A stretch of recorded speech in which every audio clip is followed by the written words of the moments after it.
Yo, what's going on, everybody? Back for this Tuesday slate. We have a 14-game slate for today, so let's get right into it. Please like and subscribe before we get started, and you can hit the bell icon next to the subscribe button if you want to get notified when I post my video. Starting off at pitcher, we have a lot of good options to choose from, with about like 4 or 5 guys standing out at the top. The cream of the crop is Justin Verlander at 11-3, who's been downright dominant this entire season. He has 30-plus Draftkings points in 6 out of his 10 starts. And since April 8th, he's been nasty, has been really, really great going deep into games. He's pitched over 7 innings a ton of times. He doesn't give up many hits either. Look at all the 1- and 2-hit games. Look at all the 2-hit games that he's given up. The most hits he's given up was 7, and since April 8th, the most hits he's given up is just 5. He gets a tremendous matchup here against this White Sox team that strikes out at an insane clip against right-handed pitching, and Verlander has elite strikeout stuff. This could be a spot where he gets 10-plus strikeouts here at home against this strikeout-heavy team in the White Sox. So we just saw what his teammate Brad Peacock did against them, and Verlander has a lot more upside than Peacock. So I love Verlander here at 11-3. And then besides Verlander, you have Caleb Smith, who gets a good matchup here against the Tigers. Their offense is not very good. Caleb Smith has a ton of upside as well. He has 64 Ks in just 48 innings. So he's going to be in consideration. And he is a little cheaper than Verlander if you want to pay down. And then I like Greinke as well. I kind of like the 10K options a little more than some of these options here in the 9K range. But Greinke at 10-2, he's been pitching solid. He gets a great matchup here against this righty-heavy Padres team. And then Clayton Kershaw is not very interested in him. He just, strikeouts are down. Just doesn't have a ton of upside, and this Rays offense is very good. And probably wouldn't touch like Zach Eflin. He seems a little too expensive for the matchup here in Wrigley.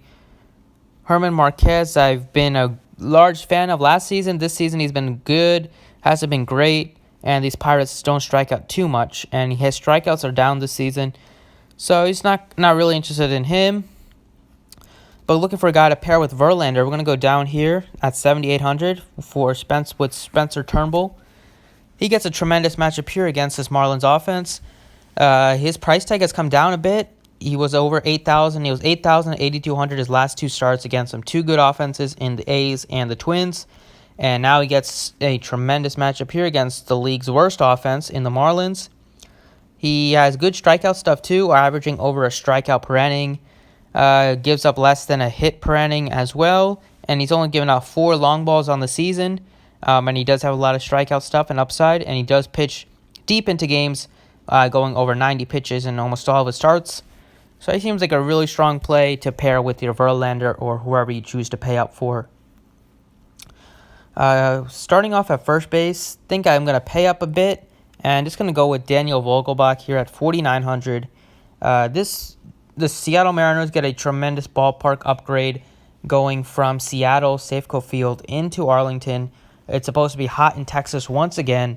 Vogelbach has an insane amount of power, has 13 home runs in just 124 at-bats this season. That gives him, and in those 124 at-bats, he has 12 singles and he has 20 extra base hits. He does strike out a lot. But I'm not super worried about him striking out against Lance Lynn. Look at the numbers for Vogelbach here against right-handed pitching. I'm sure they are off the charts, especially that ISO. And Lance Lynn has given up a good amount of home runs this season. And at home in Texas, he should give up a few more today at least. And the Rangers bullpen isn't anything special. But Vogelbach has been great against right-handed pitching with a .282 batting average, 11 home runs have come against righties. And like I said, that gives him a .388 ISO on the season to go with a .670 slugging percentage. So I really love the spot for Vogelbach here at 4,900. He's also been hitting the ball really, really well with 4 home runs in his last 5 games. So you can fire up Vogelbach. He got the day off today with the lefty on the mound with Mike Minor, but should be right there in the heart of the lineup today against Lance Lynn. And Lynn, like I said, he's given up 6 home runs on the season. He's been pretty good as of late. But at home is when he got when he hasn't been good. He's been good on the road, as you can see, but at home he just put up 5.7 against the Blue Jays, put up like 11 against the Angels, and put up just 3 against the Cubs. So I feel like this is a good spot for the Mariner bats to kind of rough up on Lance Lynn, who's due for a bad game. Oops, I don't know why I put Lance Lynn in there. Should be Spencer Turnbull. All right, and then at third base, I'm going to go with Asdrubal Cabrera. So his bat finally came to life last night where he went yard twice. Hopefully he can stay hot in this one. He gets a great matchup here against Tommy Milone. Milone was terrible in his couple starts last season. We'll look at Tommy Milone's stats. Cabrera is really, really cheap for playing in Texas against a lefty.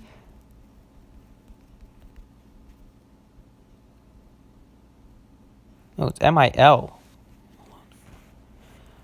So Malone's been in the league. He's just been not been that good, so he has been stuck in the AAA so far this season. But he has been destroyed against right-handed hitting last season, where he gave up a 372 average and a 651 slugging. And for his career, he's been worse to righties. And Cabrera does have a higher batting average against right-handed pitching for his career. He is a switch hitter, so he will get to battle him from the right side. And we know Cabrera is a pretty streaky hitter, but hopefully he's on a hot streak now after his performance last night. So at 3,800, he seems like a really, really good play with the total for the Rangers here. And besides him, it kind of died. And after him, the position really dies. So you get a really good value play here in a good spot. So I like Cabrera. In the outfield, I'm going to go with Shohei Ohtani. So Ohtani is really cheap here at just 4,200. Michael Pineda is starting to fall off this season after he got off to a decent start. Pineda has given up a lot of home runs, and we know Shohei Ohtani has a ton of power against right-handed pitching. Pineda's given up 3 home runs in each of his last 2 starts. That gives him 13 home runs on the season in just 47 innings. That is really, really bad. And Ohtani was really, really good at home so far in his Angels uniform. So we'll look at the numbers for Ohtani.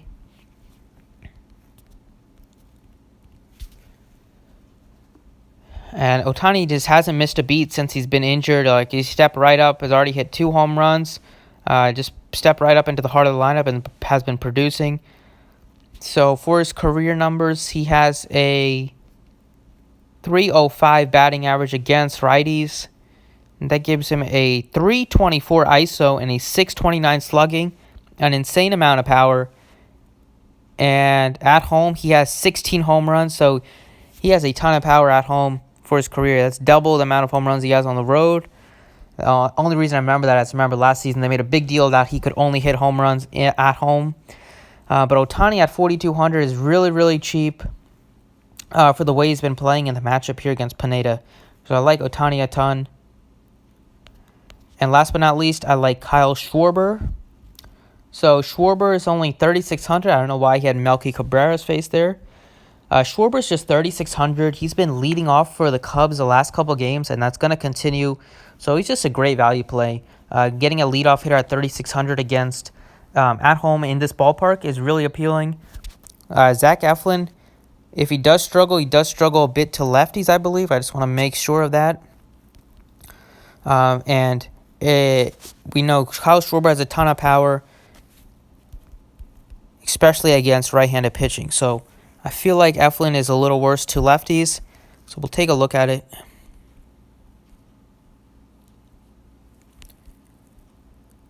Yeah, lefties are teeing off against him this season. 273 average given up to lefties and a 477 slugging percentage given up. And for his career, he's given up a 536 slugging. So that makes me feel really, really good about Kyle Schwarber here in this leadoff role for the Cubs at just $3,600.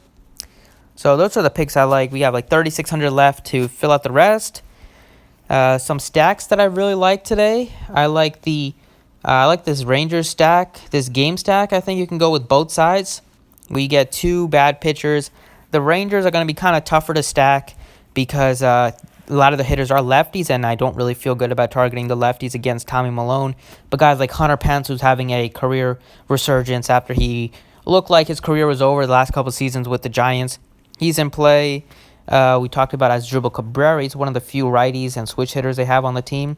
So like him, I would be interested in a Cardinal stack, but I think this game is going to get canceled. The Twins, I like them a little bit here against Trevor Cahill. Cahill has been really bad this season, and the Twins lineup is really, really good. So I like Cahill. They are a little more expensive than before, but still Marvin Gonzalez got the day off yesterday. Is really cheap. But Cahill has almost a 7-run ERA this season, and he's given up 14 home runs. So I really love the Twins. Just want to make sure what side of the plate Cahill's been bad against. Because if it's lefties, then this Twins are in a perfect spot to go off against him with all the lefties they have, like Rosario and Kepler. So let's see, for Trevor Cahill this season, he's been really getting killed by lefties, so that makes me feel good about really, really bad. Like, I really like looking at the splits. It makes it so easy to really narrow down your player pool. Like, looking at Trevor Cahill splits, you want to target lefties against him, obviously. Well, righties, too, they have 9 home runs against him, but the batting average is way lower. But for cash, I would much rather take the lefties. I have a 663 slugging at 350 batting average in 89 out of 89 sample size there. So fire up some of the Twins lefties against Cahill. Besides the Twins and besides the Rangers and Mariners, I like the Angels. So I kind of like both of these game stacks, Seattle and Texas, and the Angels and the Twins. And besides those teams, I'm not really interested in stacking up any other team as a full stack. But that's it for the video. Those are the picks that I like. Thanks for watching. I appreciate it. You can drop a like if you enjoyed, and good luck today.